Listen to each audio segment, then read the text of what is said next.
Hello guys, I am Shri. আমার first ব্লগে আপনাদের স্বাগত। তো আজকের ওয়েদারটা খুব ভালোই ছিল, তা ভাবলাম একটু শপিংয়ে যাওয়া যাক। তো চলো ধর্মতলা। তো আমি ধর্মতলা প্রথমে যাব না, প্রথমে যাব হাওড়া থেকে গুটি গুটি পায়ে হাঁটতে হাঁটতে যাব কলেজ স্ট্রিট। কলেজ স্ট্রিট থেকে যাব ধর্মতলা এক্সপ্ল্যানেড কিছু শপিং করার জন্য।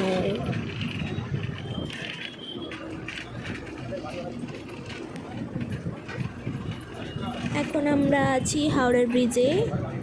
এইবার আমরা এই হাওড়ার ব্রিজটা এখন ক্রস করছি। নদীটা দেখো, look at the river, what a view.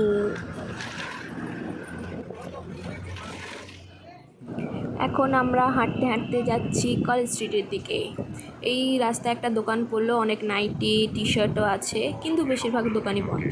College স্ট্রিটও same, বই খাতা কেনার জন্য গেছিলাম, কিন্তু হাফ দোকান, সরি 1/3 দোকানই বন্ধ। তাই একটু ঘুরে টুরে চলে গেলাম শাঁখা দোকানের দিকে, কারণ মায়ের জন্য শাঁখা নেওয়ার ছিল।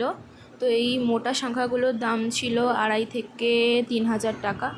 তো তারপর এই বাস স্ট্যান্ডটাতে দাঁড়িয়েছিলাম ধর্মতলা এক্সপ্ল্যানেড যাওয়ার জন্য, কিন্তু তখনই হাতে টানা রিক্সা দেখতে পেলাম।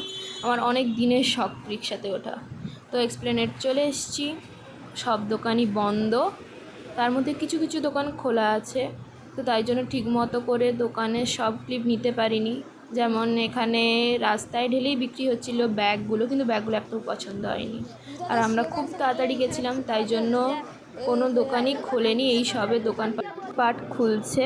যেমন এই সাইডে একটা ছেলেদের সব জিনিসপত্র, যেমন suit, jeans, shirt, T shirt পাওয়া যাচ্ছে। আর তারপর নিউ মার্কেটে গেলাম, কিচেন দেখলাম। তারপরে বাঁ দিকে অনেক মেকআপ ছিল, মেকআপের সব জিনিসপত্র বিক্রি হচ্ছিল। তারপর কিছু ব্যাগ দোকান দেখলাম, ব্যাগগুলোর ভীষণ দাম বলছিল। তারপর এই শপিং মলের পাশ থেকে যাচ্ছিলাম, কিন্তু ঢুকিনি। দেন একটা দোকানে কুর্তি কিনবো বলে গেছিলাম, কিন্তু আঙ্কেলটা বলল যে দোকান এইসবে খুলেছে, তো একটু সময় লাগবে। তারপরেই তো গুটি গুটি পায়ে চলে এলাম এক্সপ্ল্যানেড থেকে। তারপর বাড়ি ফেরার সময় রাস্তায় দেখলাম এরকম অনেক দোকান সবে খুলছে। তো আজকের ভিডিওটা যদি ভালো লেগে থাকে প্লিজ লাইক, কমেন্ট, শেয়ার করো। আর পরের ভিডিওটা আরও বেশি ভালো করে বানাবো। Thank you.